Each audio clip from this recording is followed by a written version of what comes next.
are 3PLs helping shippers build resilience in your transportation strategies and when it comes to those issues? Yeah, I mean, we can bring a lot to the table, right? So, I mean, besides just the spot market that helps when you've got inventory that you need to move somewhere quickly or a delivery to a customer, but we can also provide the contracts you need from an LTL side.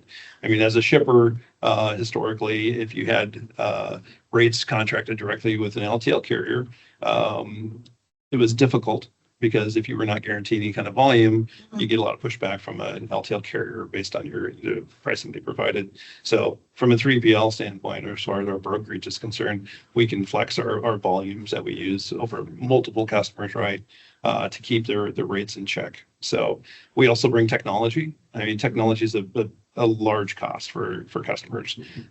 Some customers will pay, hundreds of thousands of dollars for their TMS. I know in our particular case, and our TMS is provided at no cost to our customers. So you look at reports, and I mean, from a technology standpoint, you shouldn't just look at a TMS as a dashboard that's going to provide you a fancy report. So, mode shifts, consolidations. So 3PLs can help with a lot of that. So, and bring more value to it than just, hey, I say $5.